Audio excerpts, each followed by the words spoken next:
જય શ્રી કૃષ્ણ. આપણે પ્રાર્થના કરી લઈએ. યદા યદા હિ ધર્મસ્ય ગ્લાનિર્ભવતિ ભારત અભ્યુત્થાનમ અધર્મસ્ય તદાત્માનં સૃજામ્યહં પરિત્રાણાય સાધૂનાં વિનાશાય ચ દુષ્કૃતામ ધર્મ સંસ્થાનાર્પાયે સંભવામિ યુગે યુગે.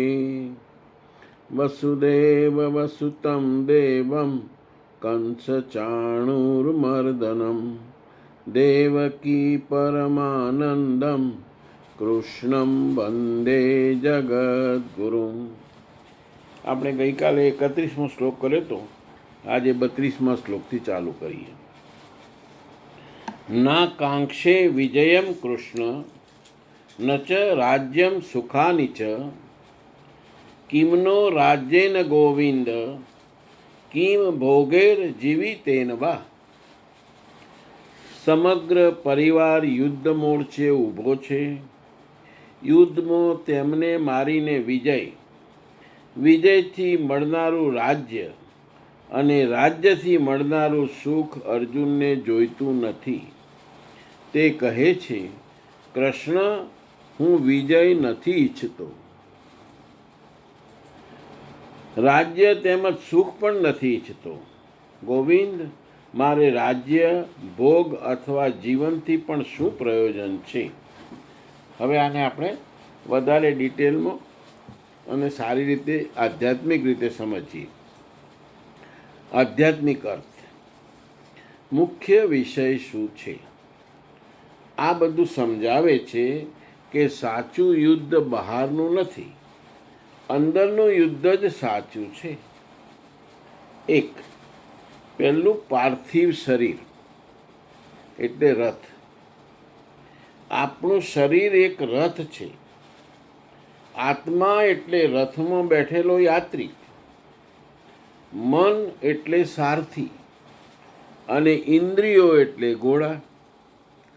અર્જુન એક એવો સાધક કે ભક્ત છે જે આ રથને સાચું લક્ષ્ય કયું? પરમાત્મા તરફ જવાનું. સાચા લક્ષ્ય એટલે પરમાત્મા તરફ લઈ જઈ શકે છે. બીજું, ક્ષત્રિય સાધક. બીજો શબ્દ વાપર્યો છે ક્ષત્રિય સાધક. એનો અર્થ અહીં ક્ષત્રિયનો અર્થ જાતિ નથી. સ્વામીજી કહે છે, ક્ષત્રિય એટલે જે અંદરના શત્રુઓ સામે લડી શકે. આ શત્રુઓ કયા? આપણી અંદર કયા શત્રુઓ છે? કામ, ક્રોધ, લોભ અને મોહ. જો ભક્તમાં આને હરાવવાની હિંમત છે, ભક્ત એટલે સાધક, જે ભગવાન તરફ જાય છે, તે આને હરાવવાની હિંમત છે, તે જ ક્ષત્રિય સાધક છે. ત્રીજું, સ્વર્ગના ખુલ્લા દરવાજા. ત્રીજો શબ્દ આવે છે સ્વર્ગના ખુલ્લા દરવાજા. તેનો અર્થ કોઈ આકાશમાં સ્થાન નથી. સ્વર્ગ એટલે ઊંચી ચેતના, શુદ્ધ મન, દિવ્ય અવસ્થા. આપણી પોતાની દિવ્ય અવસ્થા અને આપણું મન શુદ્ધ હોય અને આપણી ચેતના ઊંચી ગયેલી હોય. દરવાજો ખુલ્લો એટલે મોકો મળ્યો છે ભક્તિ દ્વારા ઊંચે જવાની તક. આપણે ભક્તિ કરી અને ભગવાન ઊંચે જવું એટલે ભગવાન તરફ જવું. ભગવાન તરફ આપણે જઈ શકીએ. ચોથું, ક્ષેત્ર અને ક્ષેત્રજ્ઞનું યુદ્ધ. આ બહુ જ મહત્વનું છે. આગળ એક આખો અધ્યાય આના વિશે આવશે. ક્ષેત્ર એટલે શરીર, મન અને પ્રકૃતિ. આપણું આખું શરીર, આપણું મન અને આપણી પ્રકૃતિ, આપણો સ્વભાવ. ક્ષેત્રજ્ઞ એટલે આત્મા, જાગૃત ચેતના. એટલે યુદ્ધ આત્મા વર્સિસ પ્રકૃતિ અથવા વિકારોનું છે. આપણા શરીરમાં જે યુદ્ધ છે કોની વચ્ચે છે? આત્મા વચ્ચે અને આપણી અંદર રહેલા વિકારો વચ્ચે છે. પાંચમું, દુનિયાના યુદ્ધ કેમ ખોટા છે? સ્વામીજી સ્પષ્ટ કહે છે, દુનિયાના યુદ્ધોમાં એક જીતે ને બીજો હારે, પણ પછી બદલો ચાલુ રહે. એટલે શાશ્વત વિજય ક્યારેય નથી. જીતનાર પણ અંતે દુઃખી થાય, શરીર નષ્ટ થાય. છઠ્ઠું, સાચો વિજય કયો? સાચો વિજય છે અંદરના વિકારો ઉપર વિજય. અંદરના વિકારો ઉપર વિજય મળ્યો કેવી રીતે ખબર પડે? તો મન શાંત થાય, ઇન્દ્રિયો કાબૂમાં આવે, મોહનો નાશ થાય. ત્યારે શું થાય? પ્રકૃતિનો નિરોધ, પરમાત્માની પ્રાપ્તિ. આવું થાય ત્યારે પરમાત્માની પ્રાપ્તિ થાય. આ વિજય ખાસ કેમ છે? કારણ કે એકવાર થયો પછી ક્યારેય હાર નથી. આજે અત્યારે યુદ્ધો ચાલે છે, એમાં તો હાર થયા પછી પાછું ફરી યુદ્ધ તો છે જ, ફરી લડવાનું છે. પણ આપણે એક વખતે આપણા આત્મા ઉપર વિજય મેળવ્યો, પરમાત્માને મળ્યા, એટલે એની પછી ક્યારેય હાર નથી. આને જ કહે છે શાશ્વત વિજય અથવા મોક્ષ. એક લાઈનમાં સમજીએ તો દુનિયાને જીતવાથી કાંઈ નથી મળતું, પોતાના મનને જીતવાથી બધું મળી જાય છે. હવે 33મો શ્લોક. એશાર મધ્યે કાંક્ષિતમનો રાજ્યમ ભોગાહ સુખાની ચ તૈમેવ સ્થિતા યુદ્ધે પ્રણામસ્ત્યાત્વા ધનાની ચ. જેને માટે રાજ્ય, ભોગ અને સુખ વગેરે ઈચ્છીએ છીએ, તે જ પરિવાર જીવનની આશા છોડીને યુદ્ધના મેદાનમાં ઊભો છે. મને રાજ્યની ઈચ્છા તો હતી, અર્જુન કહે છે કે ભાઈ મને રાજ્યની ઈચ્છા તો હતી, પણ પરિવાર માટે હતી, ભોગ માટે હતી, સુખ અને ધનની પીપાસા, સ્વજનો અને પરિવાર સાથે તેને ભોગવવા માટે હતી. આપણે બધા ઘણીવાર કહીએ છીએ કે ભાઈ પૈસા શેના માટે કમાવું છું? તો મારા પરિવાર માટે કમાવું છું, એમને બધાને આરામ મળે, એમને બધું આ મળે, એમને તે મળે. એટલે અર્જુન પણ આપણા જેવો જ છે, એ પણ એ જ કહે છે કે મારે રાજ્ય શેના માટે જોઈએ? તો પરિવાર માટે.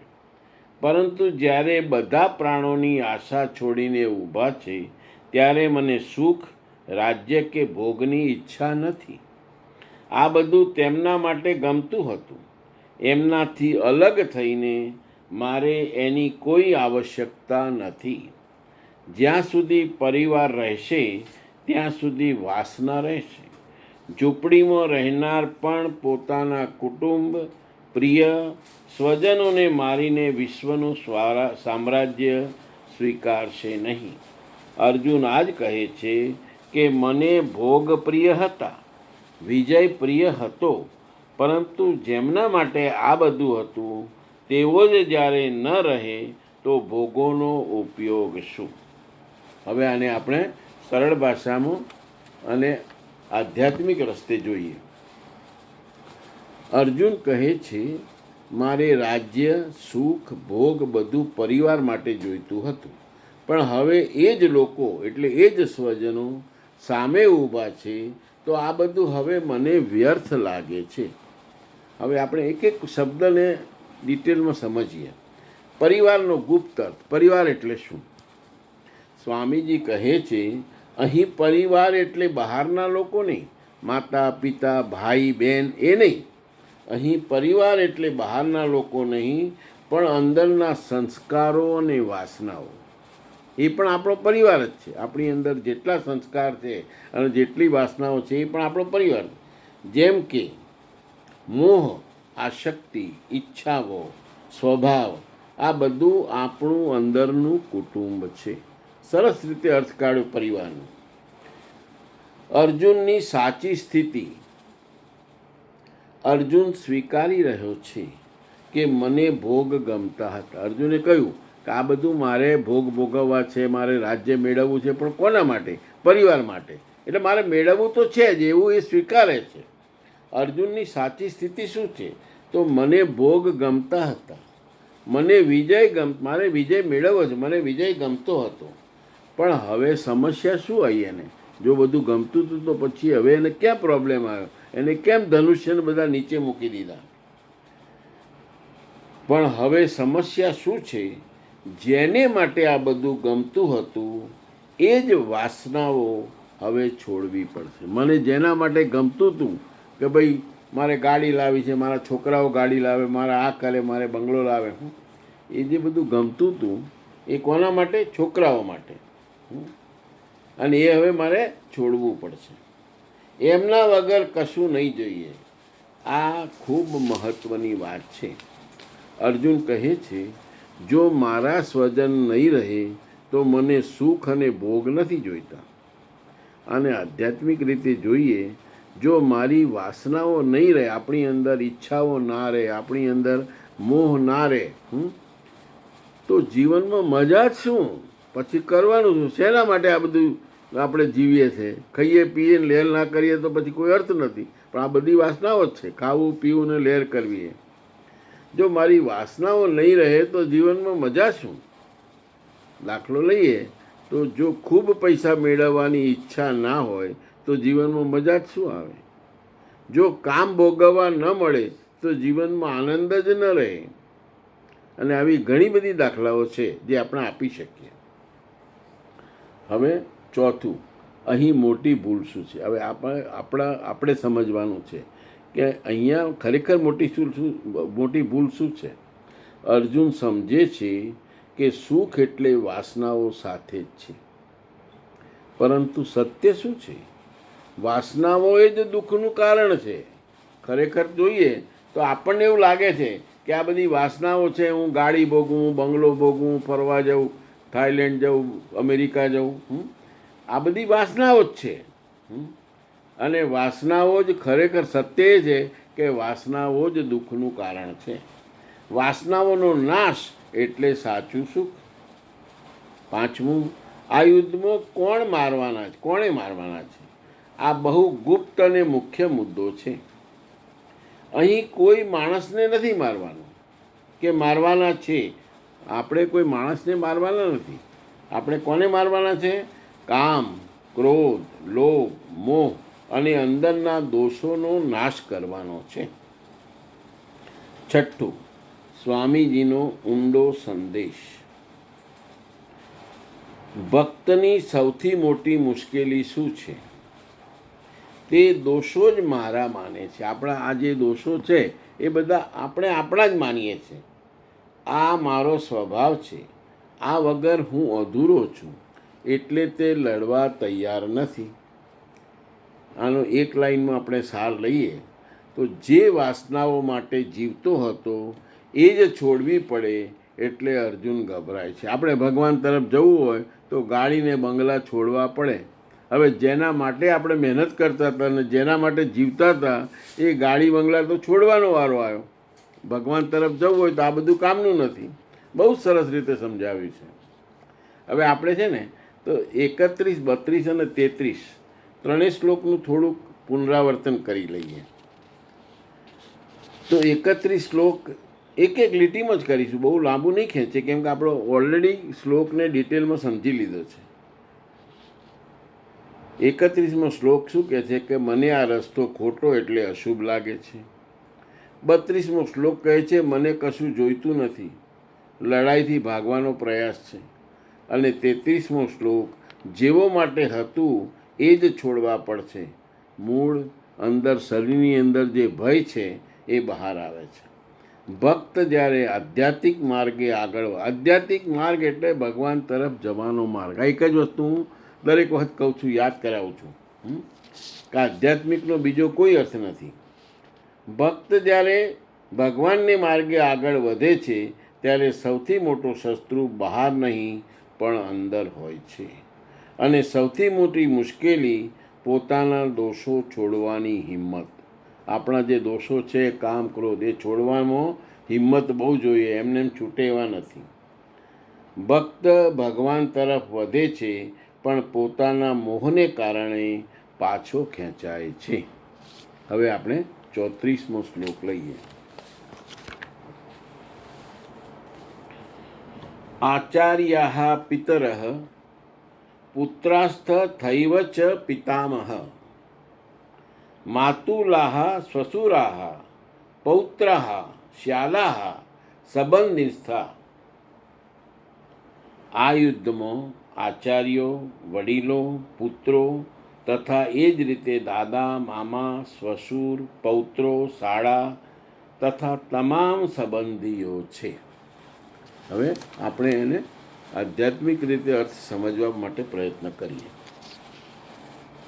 આ બધા સંબંધોને આધ્યાત્મિક અર્થ આપણે સમજીએ. આ બધા બહારના લોકો નથી, આંતરિક તત્વો અને સંસ્કારો છે. આ બધા કોણ છે?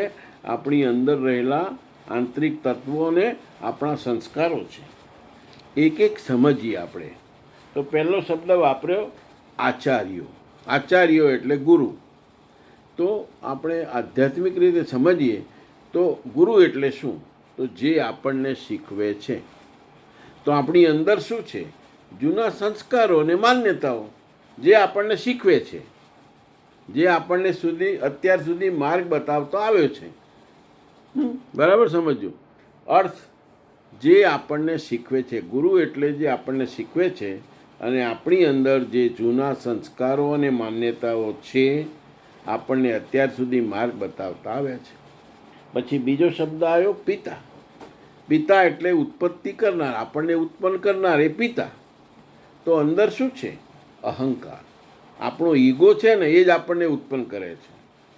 તો જેમાંથી બધા વિચાર અને કર્મ ઊભા થાય છે. આપણા અહંકારમાંથી જ બધા જ કર્મો અને બધા વિચાર જે આવે છે એ બધા આપણા ઈગોમાંથી ઉત્પન્ન થાય છે. એટલે પિતા.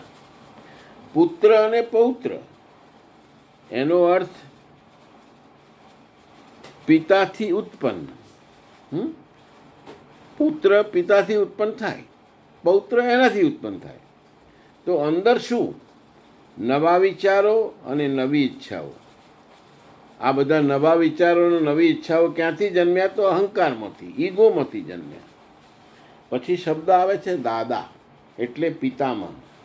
એનો અર્થ જૂની પેઢી. પિતામહ આપણે દાદા કોણ કહે? જૂની પેઢી. અંદર શું? ઘણા જન્મોના ગાઢ. પિતામહ કોણ છે? તો આપણી અંદર જે જૂના સંસ્કારો પડ્યા છે, આપણે જન્મ્યા ત્યારે કે એનાય પહેલાંના ઘણા જન્મોના ગાઢ સંસ્કારો જે છે એ પિતામહ.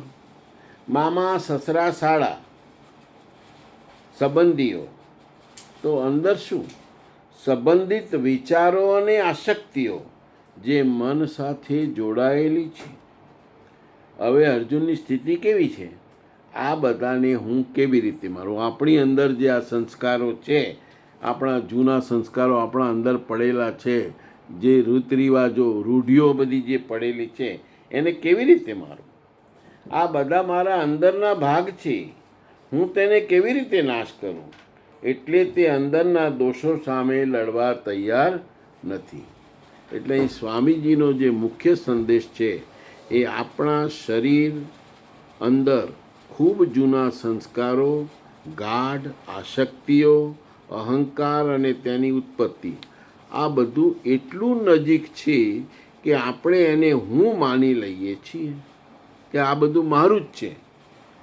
આ યુદ્ધ સત્ય એટલે આત્મા વર્સિસ અસત્ય એટલે સંસ્કારો, અહંકાર અને મોહ સામે છે. આ અસત્યના અલગ અલગ રૂપ છે. આપણી અંદર જે છે આ બધા અસત્યના જ રૂપ છે. હવે આપણે 35મો શ્લોક જોઈએ.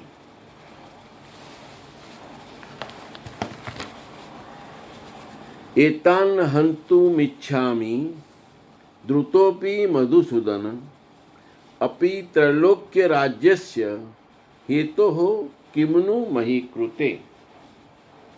હે મધુસૂદન, ભલે તેઓ મને હણી નાખે, 3 લોકના રાજ્યને ખાતર પણ હું તેમને હણવા ઈચ્છતો નથી.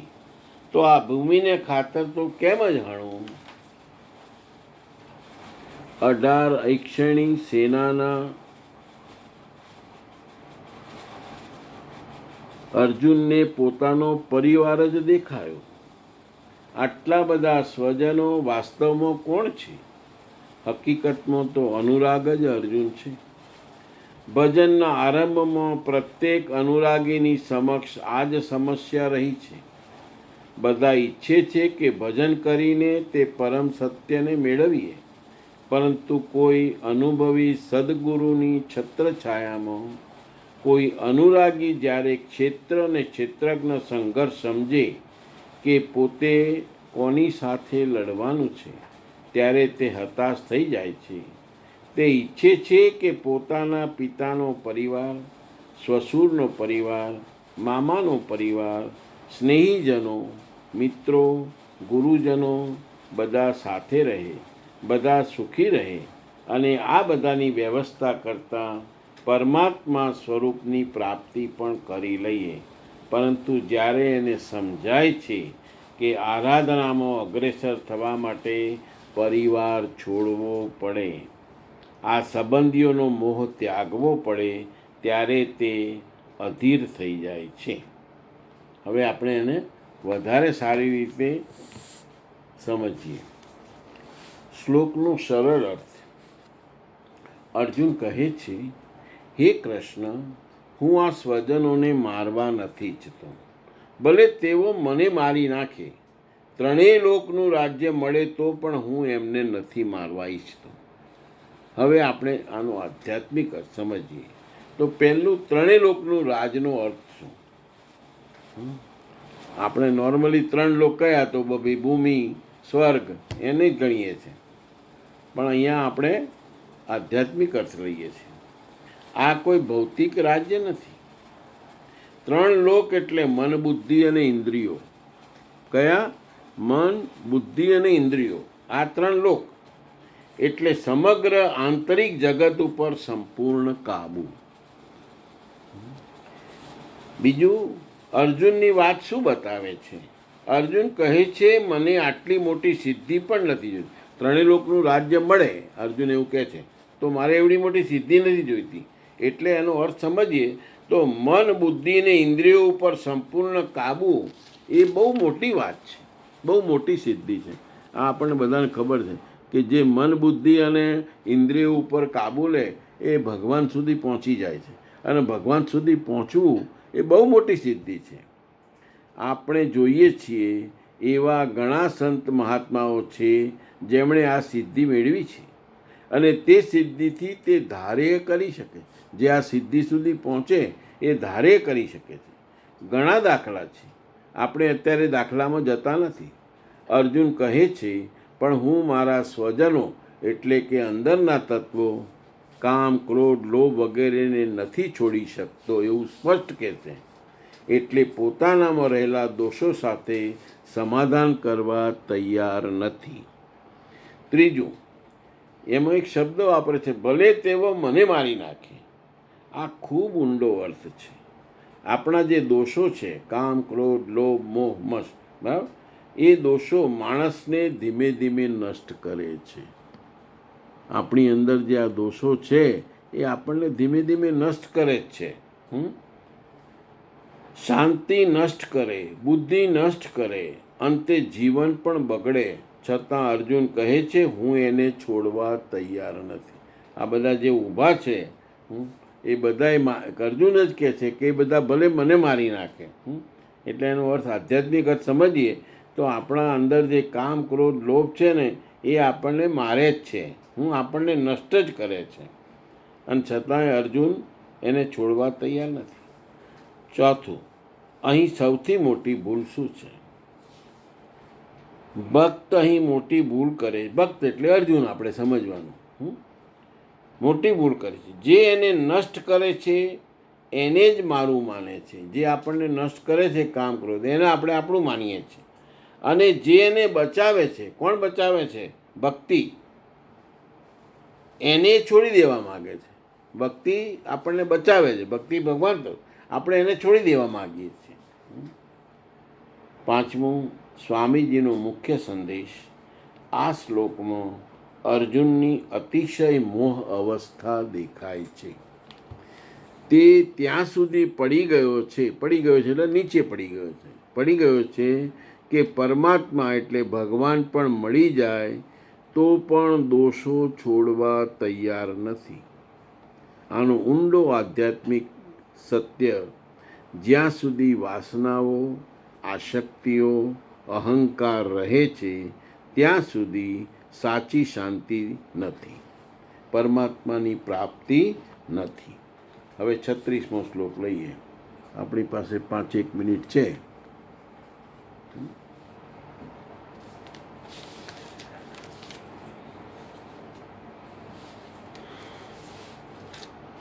નિહત્ય ધાર્ત રાષ્ટ્રન્નઃ કા પ્રીતિ સ્યાજ જનાર્દન પાપમેવા શ્રયેદસ્માન હત્વૈ તાન આતતાયા નિદઃ.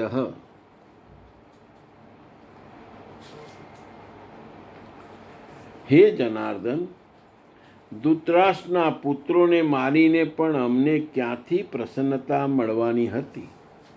જ્યાં ધૃતરાષ્ટ્ર અર્થાત દૃષ્ટતાનું રાષ્ટ્ર છે, એમાં ઉત્પન્ન થયેલા મોહરૂપી દુર્યોધન વગેરેને મારીને પણ અમને શું પ્રસન્નતા મળવાની?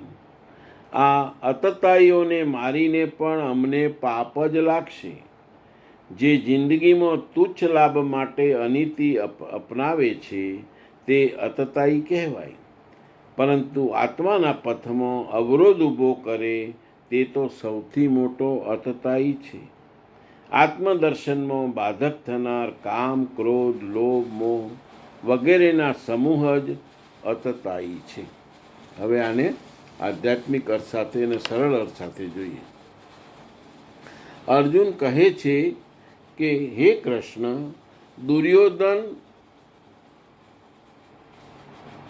દુર્યોધન અને તેની તરફના લોકોને મારીને અમને શું આનંદ મળશે?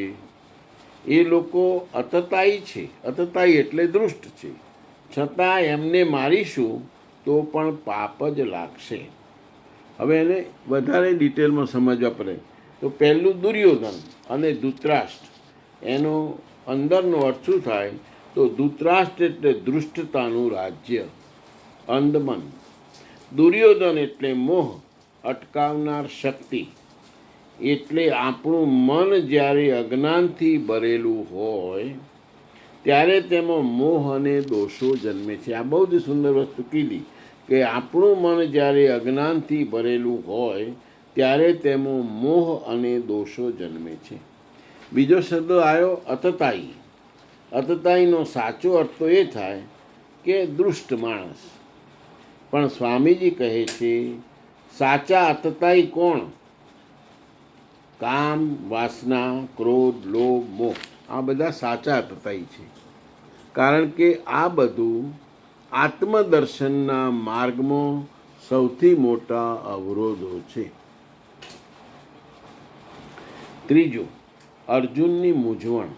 અર્જુન કહે છે આ દોષો ખરાબ છે, પણ એને નાશ કરવાથી મને પાપ લાગશે.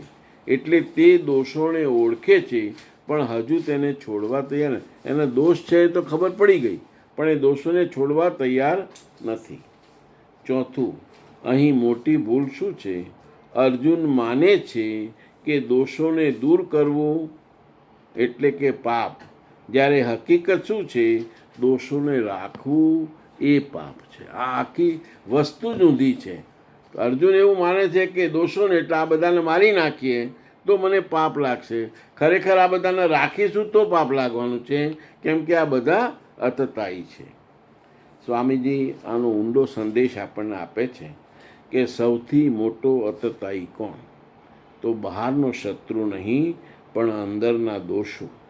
કેમ કે આત્મા સુધી પહોંચવા દેતા નથી. આપણી અંદર જે આ દોષો છે એ આપણને આત્મા સુધી પહોંચવા દેતા નથી, સત્યને ઢાંકી દે છે.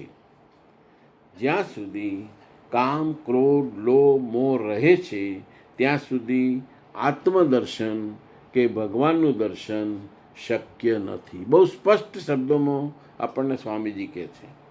ફરી એકવાર રિપીટ કરું છું, આપણા અંદરના દોષો આત્મા સુધી પહોંચવા દેતા નથી, સત્યને ઢાંકી દે છે. અને જ્યાં સુધી કામ, ક્રોધ, લોભ, મોહ રહે છે ત્યાં સુધી આત્મદર્શન કે પ્રભુ સુધી પહોંચવું શક્ય નથી. હવે 37મો શ્લોક આપણે આવતીકાલે એટલે શુક્રવારે લઈશું.